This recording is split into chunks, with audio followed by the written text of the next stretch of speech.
पाऊस येणार काय तर तो येणारच, त्याला थांबू शकतं काय तर थांबू शकत नाही. दरवर्षीच पाऊस येतं, तो कशा पद्धतीचं येतं याचं सगळं मोजमाप यंत्रणा आपल्याकडे आहे. त्या सोयीनं आपण काम करणं गरजेचं आहे. प्रशासनाच्या काही चुका असेल तर सरकारनं त्याला निर्देश दिले पाहिजे आणि पुन्हा पुन्हा ह्या गोष्टी होणार नाही याच्यावर काळजी घेतली पाहिजे. हा एकूणच मुंबईमध्ये चालता पाऊस पाहता की नाले तुम्ही अशा विशिष्ट समस्यांना सामोरे जावं लागतं, जसं की चेंबूरमध्ये परवा घडलेली घटना की बसवरती व्हॅनवरती लहान मुलांच्या व्हॅनवरती झाड कोसळलं, त्याच्यामध्ये एका चिमुकलीचा जीव गेला. पाऊस येणार काय तर तो येणारच, त्याला थांबू शकतं काय तर थांबू शकत नाही. दरवर्षीच पाऊस येतं, तो कशा पद्धतीचं येतं याचं सगळं मोजमाप यंत्रणा आपल्याकडे आहे. त्या सोयीनं आपण काम करणं गरजेचं आहे. प्रशासनाच्या काही चुका असेल तर सरकारनं त्याला निर्देश दिले पाहिजे आणि पुन्हा पुन्हा ह्या गोष्टी होणार नाही याच्यावर काळजी घेतली पाहिजे. म्हणजे परवा घटना घडली याला म्हणजे त्याचा निषेध असं होत असेल तर फार चुकीचं आहे. त्याला जे काही जबाबदार असेल, कारण आता रस्त्याच्या बाजूनं झाडं असेल तर ते जीर्ण झाले काय, त्याला कापाची गरज आहे काय, हे विचार केलाच पाहिजे ना.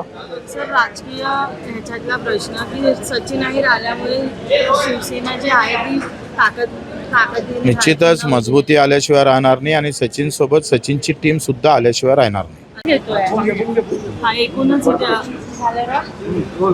मुंबईमध्ये चालता पाऊस पाहता की नाले तुम्ही अशा विशिष्ट समस्यांना सामोरे जावं लागतं, जसं की चेंबूरमध्ये परवा घडलेली घटना की बसवरती व्हॅनवरती लहान मुलांच्या व्हॅनवरती झाड कोसळलं, त्याच्यामध्ये एका चिमुकलीचा जीव गेला.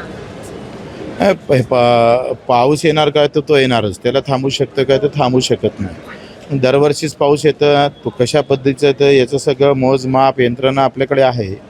त्या सोयीनं आपण काम करणं गरजेचं आहे. प्रशासनाच्या काही चुका असेल तर सरकारनं त्याला निर्देश दिले पाहिजे आणि पुन्हा पुन्हा ह्या गोष्टी होणार नाही याच्यावर काळजी घेतली पाहिजे.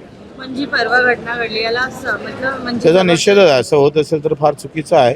त्याला जे काही जबाबदार असेल, कारण आता रस्त्याच्या बाजूनं झाडं असेल तर ते जीर्ण झाले काय, त्याला कापाची गरज आहे काय, हे विचार केलाच पाहिजे ना. सर, राजकीय ह्याच्यातला प्रश्न की सचिन अहिर आल्यामुळे शिवसेना जी आहे ती ताकद निश्चितच मजबूती आल्याशिवाय राहणार नाही आणि सचिन सोबत सचिनची टीम सुद्धा आल्याशिवाय राहणार नाही. महाराष्ट्रातील सर्व बातम्यांचे विश्वासार्ह व्यासपीठ,